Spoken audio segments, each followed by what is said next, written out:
In this lecture, we're going to give you an introduction to a product called Dripline. It's probably the newest addition to drip irrigation, and it's really revolutionizing the way that agriculture is done all over the world. What we're looking at here is a Netafim product, and what it is just basically a piece of 1/2-inch tubing that has the drippers molded into the tubing at specific intervals. This particular product has different options that you can get: 12 inches between the emitters, 18 or 24 inches between, depending on the usage that you want.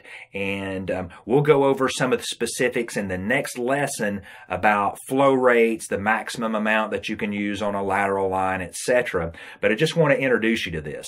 Now, this is very similar to a product called drip tape. I'm not that crazy about drip tape because it's not as robust as the drip line is. It's not as thick. Drip tape collapses down when there's no water in the line, and then when it's filled back up, it expands back out and works basically the same. It has emitters molded in at specific places. But what I like about this style of drip line is that it's very robust. It's very resistant to kinks.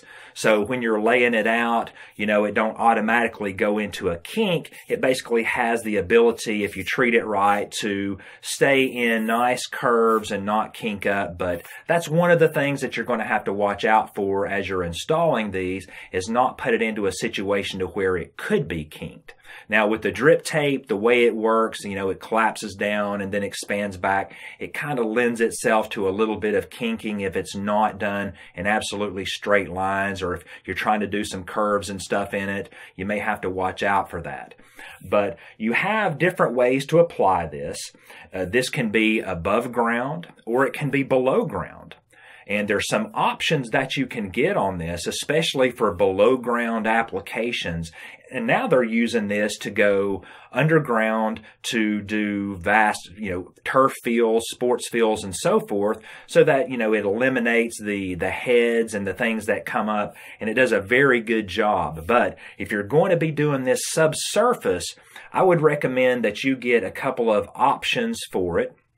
And one of the options that Rainbird has is they put little copper plates down inside of the emitter to prevent root intrusion, because that's going to happen if you don't do something to combat that in a subsurface installation. Roots will gravitate towards these little emitters and grow into them, clogging them up.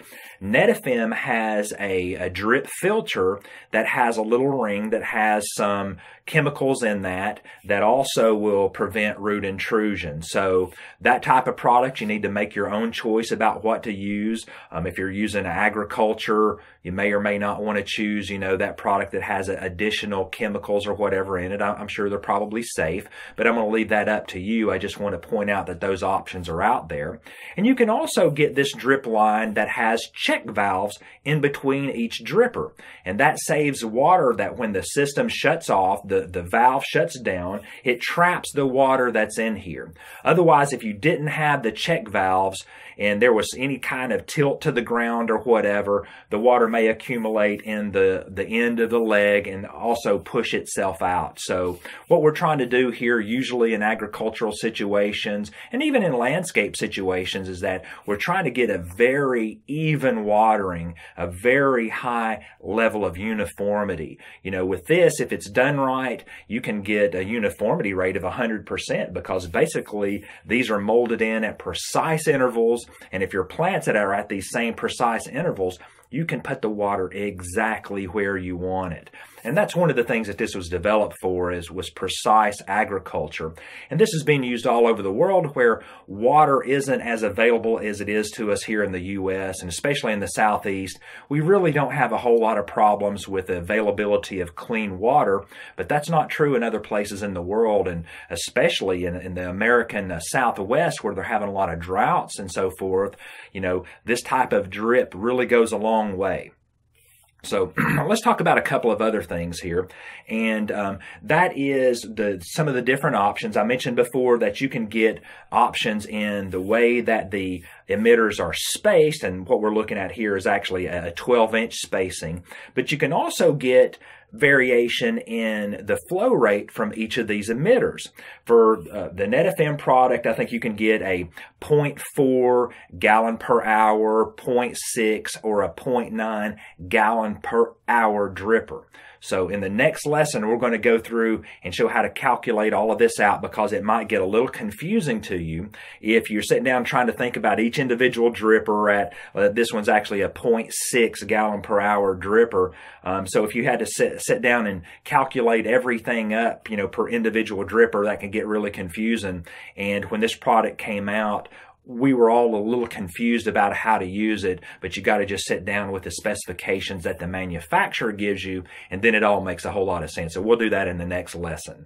But this is a great product. It's something that I install all of the time. It's not right for every situation. Sometimes you'll want to use the other style, which is the traditional style of drip irrigation, of just a solid tube, and then we poke holes and insert the drippers where we want them. But we'll go over that in a different lecture. Let's take just a couple of minutes here and talk about the other kind of drip line that you can get, and that's the 1/4 inch size. We're looking at a video here of a comparison between a 1/2 inch drip line and a 1/4 inch drip line. And what you're looking at here is a roll of Landscape Products version, but I'm pretty sure just about everybody makes a version of this now.